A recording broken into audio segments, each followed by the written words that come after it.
So good morning guys. तो चलिए start करते हैं आज के यानी कि 18 फरवरी के इंपॉर्टेंट करंट अफेयर्स को। तो इस प्रश्न में क्या पूछ रहे हैं, इंपॉर्टेंट प्रश्न मार्क करना है इसको। एशियन विंटर गेम्स 2025, कई बार हम इसके बारे में पढ़ चुके हैं, अभी फाइनली ये हो चुका है। तो इसमें पूछ रहे हैं कि इसमें पदक तालिका में मेडल टैली में टॉप पर कौन देश रहा है। तो टॉप पर यहाँ पे चाइना रहा। एशियन विंटर गेम्स 2025 की बात कर रहे हैं, इस बार ये इसका नवा संस्करण था जो कहाँ पे हुआ, हार्बिन शहर जो है चाइना का, वहां पे ये हुआ है। 7 से लेके 14 फरवरी तक ये चला था, अभी हो चुका है। और इसका मोटो याद रखना, dream of winter love among Asia इसका मोटो था, या आप स्लोगन बोल दो। और मैस्कॉट शुभंकर क्या था, बिन बिन और निनी, जो रिप्रेजेंट करते हैं टाइगर्स को। मेडल टैली में बात करेंगे, चाइना इसमें टॉप पर है, 32 गोल्ड, 27 सिल्वर और 26 ब्रोंज के साथ, यानी कि टोटल 85 मेडल के साथ। दूसरे पे साउथ कोरिया, तीसरे पे जापान। अब आप पूछोगे भारत की रैंक क्या है, या भारत मेडल टैली में कौन से स्थान पर है। देखो, भारत ने यहाँ पे एक भी मेडल नहीं जीता, भारत ने खाता ही नहीं खोला। भारत ने अपनी यहाँ से 59 एथलीट्स को हिस्सा लेने के लिए भेजा था, पर मेडल एक भी जना नहीं लेकर के आए। और यहाँ पे ओपनिंग सेरेमनी में, उद्घाटन समारोह में हमारे फ्लैग बियरर ध्वजवाहक कौन थे वो भी मैं आपको बता दूं, आरिफ खान और भवानी ठेकेड़ा, जिनका संबंध स्कीयर खेल से है। तो आपको क्या क्या याद रखना है, एशियन विंटर गेम्स अभी जो 2025 के हैं वो कहाँ पे हुए, कौन सा संस्करण था, मैस्कॉट क्या है, स्लोगन क्या है, टॉप पर कौन सा देश रहा, टॉप 3 मैंने आपको बता दिए। बाकी मैं आपको ये बता दूं, जो अगले वाले अब जो एशियन विंटर गेम्स हैं वो कहां पर होंगे, वो 2029 में होंगे। कहां पे, सऊदी अरब के नियोम में। पहली बार एशियन विंटर गेम्स हुए थे 1986 में हुए थे, वो जापान में हुए थे, और उसमें टॉप पे जापान ही रहा था। और अभी आपने देखा होगा 1-2 साल पहले जो 2022 में थे, चाइना के हांगजाऊ में, हमने पढ़ा भी था, वो समर एशियन गेम्स थे। ठीक है, तो यहां से बनने वाले जिस जिस तरह के प्रश्न बन सकते हैं वो सारे पॉइंट्स मैंने आपको बता दिए।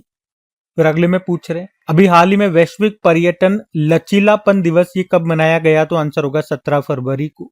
तो हर साल 17 फरवरी को ग्लोबल टूरिज्म रेजिलियंस डे के रूप में मनाया जाता है। अच्छा, टूरिज्म से याद आएगा, 2-3 दिवस और होते हैं। एक तो वर्ल्ड टूरिज्म डे होता है, वो 27 सितंबर को होता है। नेशनल टूरिज्म डे हम मनाते हैं 25 जनवरी को।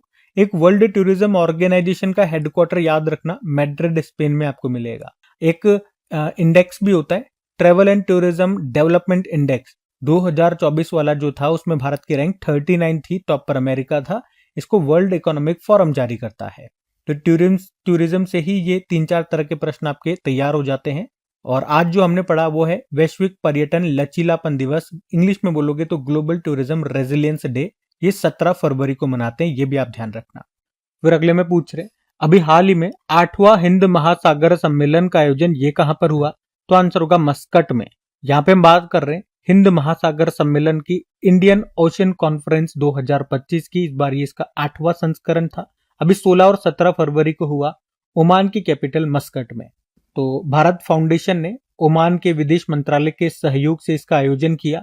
थीम थी समुद्री साझेदारी के नए क्षितिज की यात्रा, और इसका उद्घाटन किया हमारे जो विदेश मंत्री हैं सुब्रमण्यम जयशंकर जी ने। और इससे पहले वाला जो 7वां संस्करण था वो ऑस्ट्रेलिया में हुआ था, इस बार 8वां है, ये ओमान की कैपिटल मस्कट में हुआ।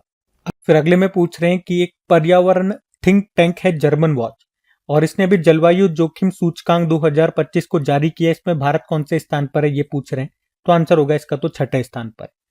इंग्लिश में बोलोगे तो क्लाइमेट रिस्क इंडेक्स 2025, यानी कि जलवायु जोखिम सूचकांक 2025 कौन जारी करता है, जर्मन वॉच, जो कि एक एनवायरमेंट रिलेटेड एक थिंक टैंक है। तो ये इंडेक्स बताता क्या है, ये बताता है कि कौन सा देश सबसे ज्यादा क्लाइमेट चेंजेस की घटनाओं से प्रभावित हुआ है। मतलब जैसे कि तूफान, बाढ़, हीट वेव और सूखे के कारण जो मानवीय या आर्थिक नुकसान होते हैं वो कहां पर ज्यादा हुए हैं, कहां पर कम हुए हैं, उसी के आधार पर ये रैंकिंग डिसाइड की जाती है। तो इस रैंकिंग में जो टॉप पर होता है देश, इसका मतलब वो टॉप पर हुआ, इस टॉप पर है मतलब उस वहां पे सबसे ज्यादा क्लाइमेट चेंज का प्रभाव देखने को मिला है, वो सबसे ज्यादा प्रभावित हुआ है। तो मतलब इस रैंक में टॉप पर आना अच्छी बात नहीं है, कहने का मतलब यह है। तो टॉप पर कौन है इस लिस्ट में, डोमिनिका, सबसे ज्यादा प्रभावित हुआ डोमिनिका। फिर चाइना है, फिर होंडुरास है, भारत 6वें स्थान पर है। और ये जो रैंक है इन्होंने 1993 से 2022 यानी कि 30 सालों के डेटा के आधार पर यह रैंक इन्होंने जारी की है। वैसे ये रैंक 2006 से जारी करते आ रहे हैं ये लोग। कौन सी रैंकिंग है, कौन सा इंडेक्स है? क्लाइमेट रिस्क इंडेक्स, जलवायु जोखिम सूचकांक। ठीक है, तो ये इंडेक्स याद रखेंगे। कौन जारी करता है? जर्मन वॉच, ये याद रखेंगे। भारत की रैंक 6 है, टॉप पर डोमिनिका है। ये 4 बातें आपको ध्यान रखनी है। अब रैंकिंग सूच फिर अगले में पूछ रहे हैं, अभी कौन सा देश भारत से 200 मिलियन डॉलर की आकाश मिसाइल प्रणाली खरीदेगा? तो सही उत्तर होगा फिलीपींस। तो फिलीपींस ये भारत से आकाश मिसाइल प्रणाली खरीदेगा। कितने में? 200 मिलियन डॉलर में। आकाश मिसाइल की बात करें तो ये मध्यम दूरी की सतह से हवा में, सरफेस टू एयर में मार करने वाली एक मिसाइल है। इसको बनाया किसने? निर्माण किया है डीआरडीओ ने। और ये विमान या क्रूज मिसाइलों और हवा से सतह पर मार करने वाली मिसाइलों को निशाना बना सकती है। और फिलीपींस से याद आएगा, फिलीपींस इसको खरीद रहा है। तो फिलीपींस से याद रखना, इससे पहले फिलीपींस भारत से और क्या खरीद चुका है? हमारी ब्रह्मोस मिसाइल, जो कि एक सुपरसोनिक क्रूज मिसाइल है, वो फिलीपींस हमसे खरीद चुका है 375 मिलियन डॉलर में। और अब ये आकाश मिसाइल सिस्टम खरीद रहा है 200 मिलियन डॉलर में। अच्छा, अगर मैं आपसे पूछूं कि फिलीपींस के अलावा या फिलीपींस के बाद कौन सा देश भारत से ब्रह्मोस खरीद रहा है, तो आंसर करना इंडोनेशिया। ये वही इंडोनेशिया है जिसके प्रेसिडेंट प्रबोवो सुबियांतो अभी रिपब्लिक डे पे हमारे चीफ गेस्ट रहे थे। ये वही इंडोनेशिया है जो इस बार ब्रिक्स का नवीनतम यानी कि 10वां सदस्य देश बना है। बाकी पहले मैं आपको फिलीपींस की स्टैटिक बता दूं, एक बार फिलीपींस मैप में बता दूं कहां पर है। तो ये रहा मैप में फिलीपींस। कैपिटल होती है मनीला। मनीला मनीला में आपको किसका हेडक्वार्टर? एशियन डेवलपमेंट बैंक का हेडक्वार्टर मिल जाएगा। करेंसी होती है फिलीपीन।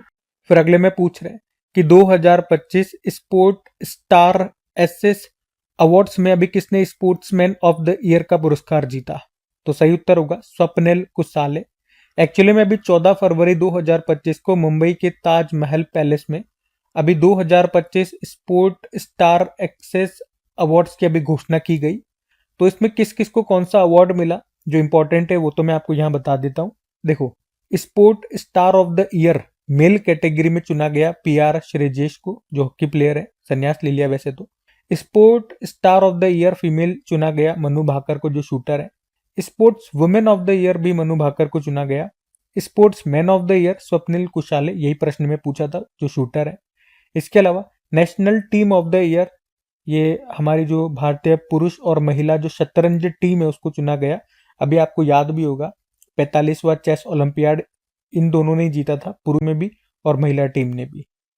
हमारी जो महिला टीम है शतरंज की, ये विजेता रही थी। तो इन्हें national team of the year चुना।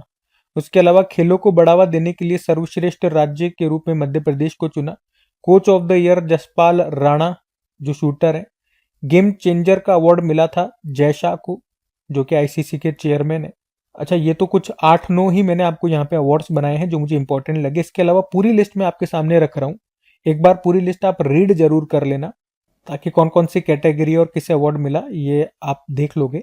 शायद यहाँ पे स्क्रीन पे आपको दिखाई न दे ढंग से, क्योंकि ज्यादातर स्टूडेंट्स मोबाइल में ही देखते हैं ना, तो ये छोटा छोटा आपको दिखाई न दे। तो पीडीएफ जो मैं आपको अवेलेबल कराऊंगा, पीडीएफ में आपको आराम से बड़ा बड़ा दिख जाएगा। पीडीएफ जो नए स्टूडेंट्स हैं उनको बता दूं, अपने टेलीग्राम चैनल पे पीडीएफ अपलोड होती है, डिटेल्ड पीडीएफ मिलती है बिल्कुल फ्री में। टेलीग्राम का लिंक नीचे डिस्क्रिप्शन बॉक्स में है, तो टेलीग्राम को ज्वाइन करके जरूर रख लेना। वहां पे ज्वाइन का ऑप्शन आएगा, बिल्कुल फ्री में ज्वाइन कर सकते हैं आप।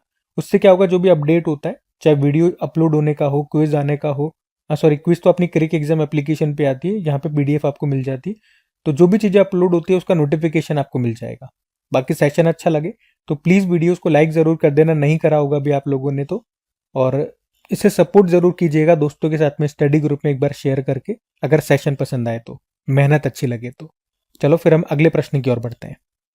बाकी देखो फिर अगले में क्या पूछ रहे, अभी हाल ही में भारत और अमेरिका के बीच 50,000 किलोमीटर लंबे वाटर वर्थ सब सी केबल प्रोजेक्ट की घोषणा किसने की है? तो आंसर होगा मेटा ने।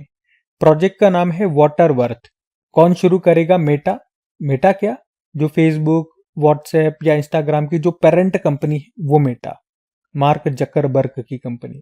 तो इसमें ये भारत और अमेरिका के बीच में 50,000 किलोमीटर की लंबी समुद्र के नीचे केबल बिछाएंगे उद्देश्य क्या है? भारत और अमेरिका के बीच डिजिटल कनेक्टिविटी को बढ़ाना। अच्छा, भारत ही क्यों?